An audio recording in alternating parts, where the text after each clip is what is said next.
Hai semuanya, Assalamualaikum warahmatullahi wabarakatuh. Welcome back to my channel. Jadi di video kali ini aku akan membahas sebuah kasus true crime yang menimpa seorang anak bernama Timothy William Wilsey. Jadi Timothy William Wilsey ini lahir pada tanggal 6 Agustus 1985. Dia ini sering dipanggil sama orang-orang di sekitarnya ini dengan sebutan nama Timmy. Timmy adalah seorang siswa di Saint Mary Elementary School dan dia ini dikenal sebagai anak yang pemalu. Dia ini tinggal di rumah sederhana bersama dengan ibunya bernama Michelle Losinski yang berusia 23 tahun dan bekerja sebagai sekretaris perusahaan Edison. Bapaknya Timmy yang bernama George Wilsey dan Michelle ini tuh telah berpisah sejak Timmy ini berusia 6 bulan. Saat perpisahan mereka, George pun pindah ke Walker, Iowa dan memutuskan semua kontak dengan putranya. Nah, yaitu tadi background dari Timmy ya. Nah, sayangnya anak sekecil Timmy harus mengalami nasib yang naas di tangan orang terdekatnya.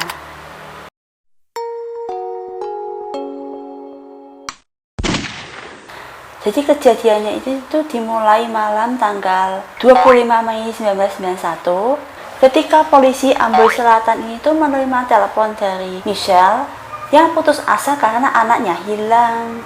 Michelle bilang dia dan juga Timmy ini menghadiri karnaval Sayreville.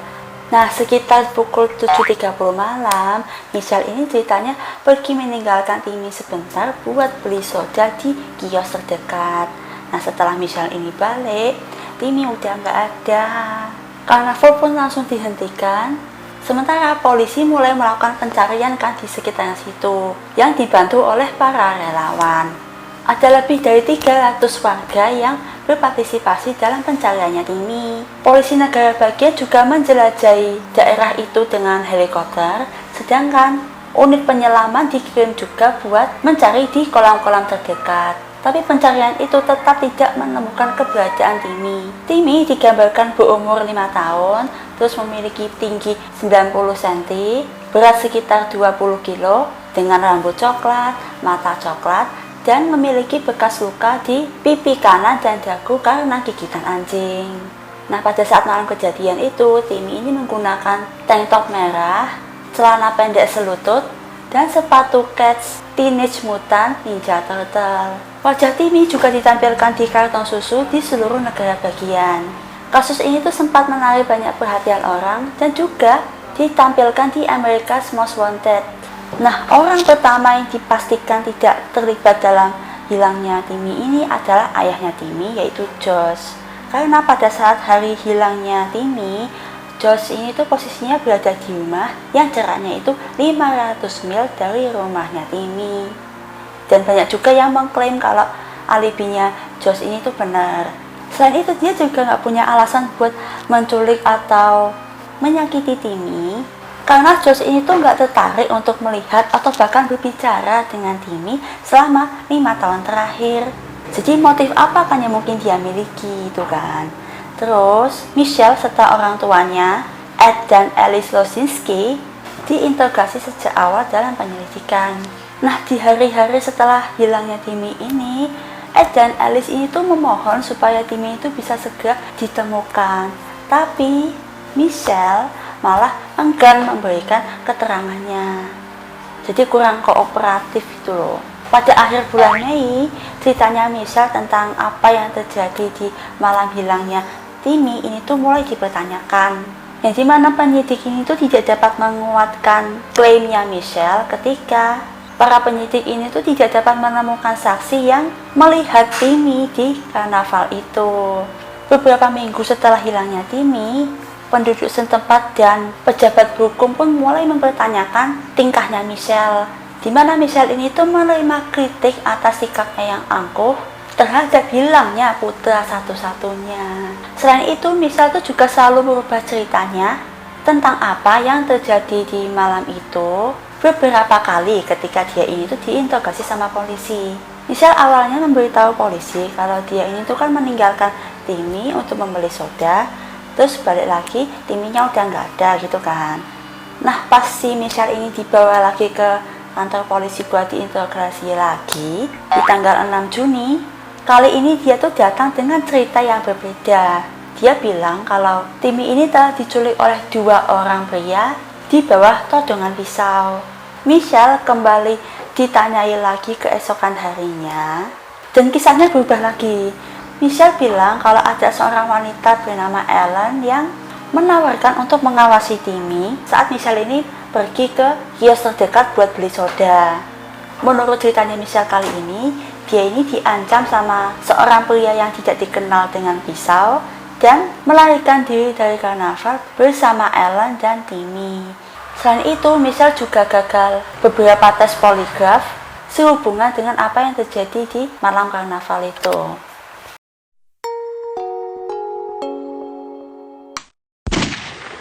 5 bulan setelah hilangnya Timmy, tepatnya di bulan Oktober, seseorang bernama Dan O'Malley ini tuh menemukan sepatu anak-anak di sepanjang jalur kereta barang di kawasan bisnis Raritan Center di Edison, New Jersey.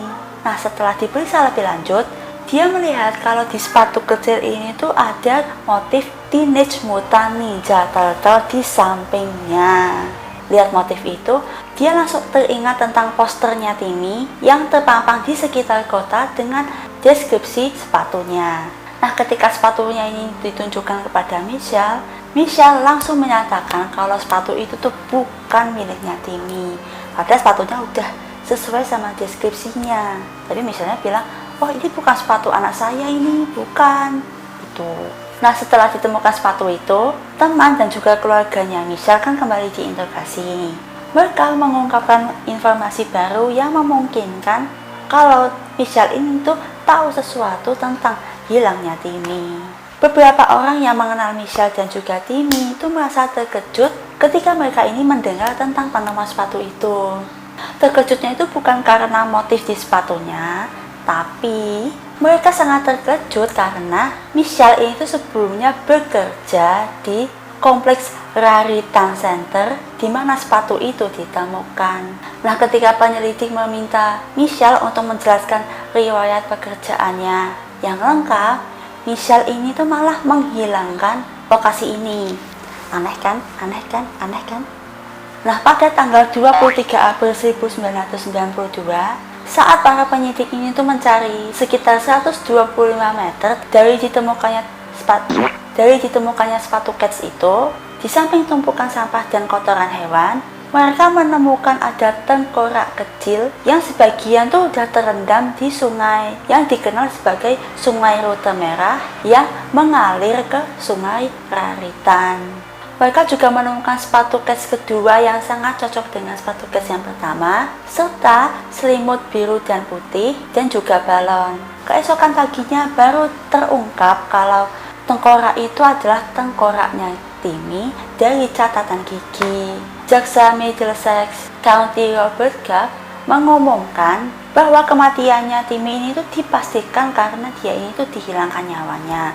Tapi caranya Timmy ini tuh menemui ajalnya ini tuh tidak bisa diketahui karena jasadnya Timmy posisinya kan udah membusuk sehingga penyebab kematian ini tuh tidak bisa ditentukan. Pasti kalian penasaran dong sama reaksinya Michelle ketika anaknya Timmy itu udah ditemukan. Kalian jangan harap ekspresi yang kita tahu pada umumnya ya. Reaksi Michelle terhadap penemuan jasadnya Timmy ini tuh sangat apatis dan bahkan agak dingin. Biasanya kalau seorang ibu nih tahu kalau anaknya ini tuh ditemukan dalam kondisi udah meninggal, pasti kan ada rasa sedih dan rasa terpukul ya kan. Tapi Michelle ini tuh malah kayak, oh udah ketemu, oke udah aman, gitu doang.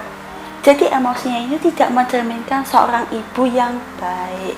Nah, ketika menghadiri pemakamannya Timmy, teman-teman dan juga anggota keluarganya Timmy sama-sama mengamati kalau Michelle ini tuh tampak tidak tertarik dan bahkan terlihat bosan. Nah, orang-orang pun mulai curiga, jangan-jangan pelakunya ibunya sendiri, gitu kan? Karena dari sikapnya yang kayak gitu. Namun demikian, nggak ada cukup bukti yang membuktikan kalau Michelle ini tuh menghabisi nyawanya Timmy. Nah, akhirnya kasus ini tuh sempat turun dari berita utama.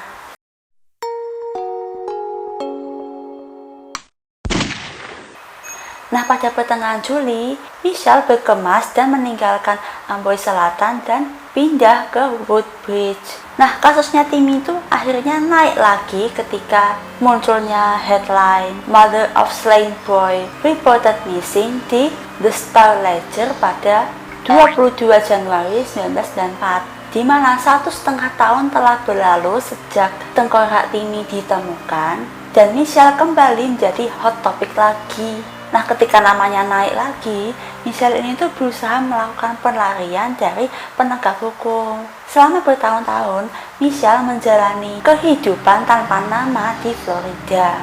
Sesekali para reporter juga menunggu di luar rumahnya, berharap mendapat komentar dari tersangka utama pembunuhan Timmy, tapi Michelle selalu menolak memberikan tanggapan. Nah, tanpa sepengetahuannya Michelle, polisi Shelbyville secara berkala tuh meninjau beberapa cold case atau kasus dingin. Nah, salah satunya yaitu kasusnya Timmy yang siap untuk ditinjau.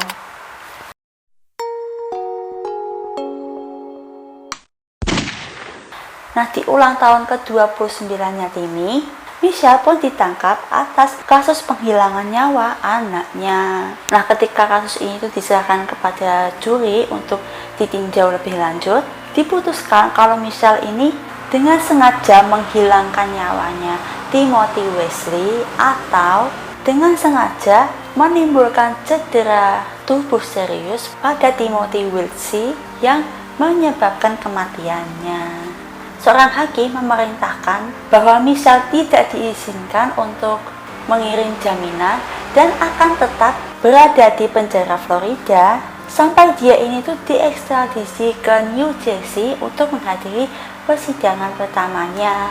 Nah, setelah melalui proses persidangan yang panjang, salah satu momen yang paling penting dari persidangan ini adalah ketika banyak rekaman wawancara dengan Michelle dimainkan di pengadilan. Rekaman ini tuh membawa ruang sidang kembali ke 25 tahun yang lalu, yang dimana di dalam rekaman ini juri bisa mendengar berapa kali Michelle ini tuh mengubah ceritanya tentang apa yang terjadi di karnaval. Selain itu, dalam wawancara yang direkam, sikapnya Michelle ini tuh selalu berubah dan tidak kooperatif. Bahkan ada juga tuh yang dia keluar dari wawancara pada beberapa kesempatan. Nah, meskipun bukti yang memberatkan Michelle ini tuh diajukan, pengadilan tuh masih mempertanyakan motivasi apa yang membuat seorang ibu bisa menghabisi anaknya sendiri. Mantan pacar saudara laki-lakinya Michelle yang bernama Daniel Marquis mengatakan pada pengadilan kalau Timmy telah mengalami masalah medis dan masalah ini terbukti menjadi masalah bagi Michelle. Nah, setelah beberapa hari musyawarah, akhirnya pada tanggal 5 Januari 2017, hakim menjatuhkan hukuman 30 tahun penjara kepada Michelle tanpa pembebasan bersyarat. Nah, saat vonis ini tuh diumumkan, Michelle tuh hanya menundukkan kepalanya dan gemetar, dan dia tidak mengatakan sepatah kata pun. Putusan itu datang 9.125 hari setelah Michelle pertama kali melaporkan hilangnya Timmy.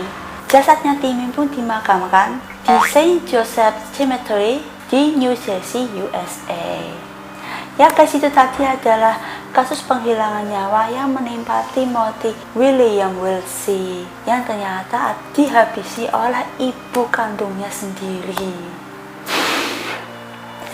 Menurut kalian gimana? Komen aja di bawah.